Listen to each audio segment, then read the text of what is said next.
রাধে রাধে সবাইকে। আজকে হলো 25শে ডিসেম্বর, তারপরে হচ্ছে বৃহস্পতিবার। দুটোই খুব ভালো আর আমি আগের দিন বাজার থেকে পাটালি গুড় এনে রেখেছি, একটু গুড়ের পায়েস বানিয়ে দেব। এটা আমার কাজের চাপে আর হয়ে ওঠেনি। সকালবেলা স্নান করে চলে আসলাম ঠাকুর ঘরে পায়েস বানানোর জন্য। আর দুধ মোটামুটি আমার ঘরে সবসময় থাকে।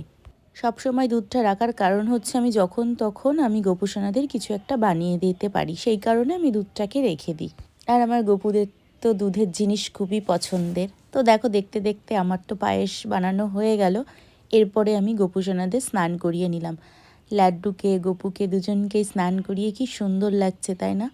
আর আমার খুব ইচ্ছা ছিল আজকে একটা ড্রেস বানিয়ে পরাবো, কিন্তু সেটা আমার আর হয়ে ওঠেনি, কারণ আমি এতটাই ব্যস্ত ছিলাম যে আমি ড্রেস বানানোর জন্য কাপড় আনতে যেতে পারি।